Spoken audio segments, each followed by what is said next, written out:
They found my son's body in the river, strangled, hands bound with wire. Professional job. The FBI called it cartel-related. They said he was in the wrong place, saw the wrong thing. I didn't believe them. Marcus wasn't stupid. He was careful. Too careful.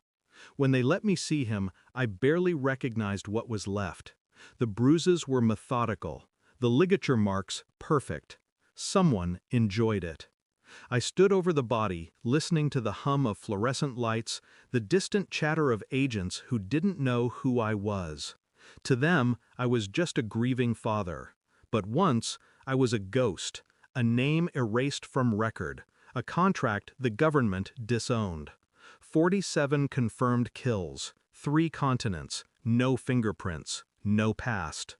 They buried me under missions and lies, and now someone had taken my blood.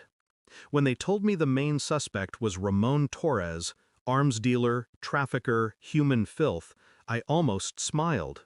He thought Marcus had stumbled onto one of his deals. He thought he was cleaning up a loose end. He didn't know he had just declared war on the man who trained the people who trained killers.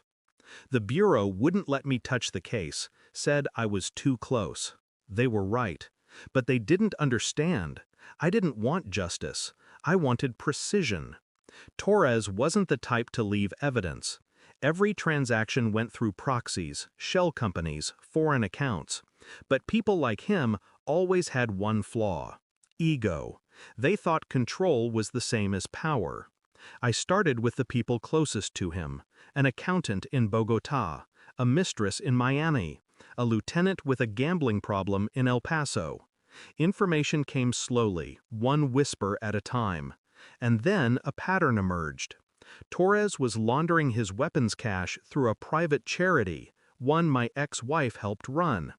That's when the air shifted. It wasn't random, it wasn't bad luck. Marcus didn't just see something. He found something, something connected to her. I started watching her, Laura, the woman I once trusted enough to build a life with, and later learned to dismantle quietly. She'd remarried years ago, to a consultant with offshore ties. I hadn't cared, until now. When I showed up at her house under the pretense of returning Marcus's belongings, she smiled too quickly, hugged me too tight. Guilt sweats in small gestures. In the kitchen, I noticed a half-burned folder in the trash. Pages warped, ink half gone, but a logo visible beneath the ash. Torres's charity. I took nothing, said nothing, but that night I broke into her husband's email account. It wasn't hard. Some habits never die. Invoices, bank transfers, photographs, and one encrypted message. Payment received. Issue handled. No further contact. Marcus. He had confronted them, tried to expose the connection. They hadn't called Torres to protect themselves. They'd called him to silence him. My son died because my ex-wife and her new husband paid a murderer to make him disappear. I spent 3 days planning how to confront her, not emotionally, strategically. The goal wasn't rage. Rage is noise. The goal was silence. I visited her during one of her charity galas. The ballroom glittered, champagne, music, laughter. Everyone smiled when I entered. No one noticed the USB drive in my pocket. When the speeches began, I stood at the back, calm, invisible. Then I handed the tech operator a flash drive and said, "Play this for the donors." He nodded, thinking it was a tribute video. The screen flickered. Then came the emails, the bank statements, the payment receipts. Every secret she thought she buried projected 30 feet high. Every lie illuminated in gold light and silence. Then the final image, Marcus's autopsy photo. Still, cold, beautiful in a way that made people stop breathing. Her face collapsed. Her husband bolted. The crowd froze. I didn't move. She looked at me, eyes wide, pleading, "David, please." I turned away. She called me that night 37 times. I answered once. "You ruined me," she whispered. No, I said. You did that when you signed your son's death warrant. Silence. Then a sound, small, trembling, maybe sobbing, maybe breathing. Why? I asked quietly. For money, she said. They said they'd kill us all if Marcus talked.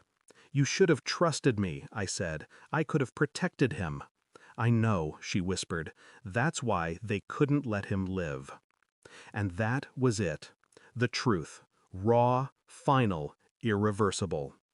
The next morning, I received news she'd driven her car into the bay. No note, no goodbye.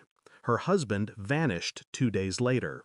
Torres's body turned up in a field in Sinaloa, throat slit, eyes gone.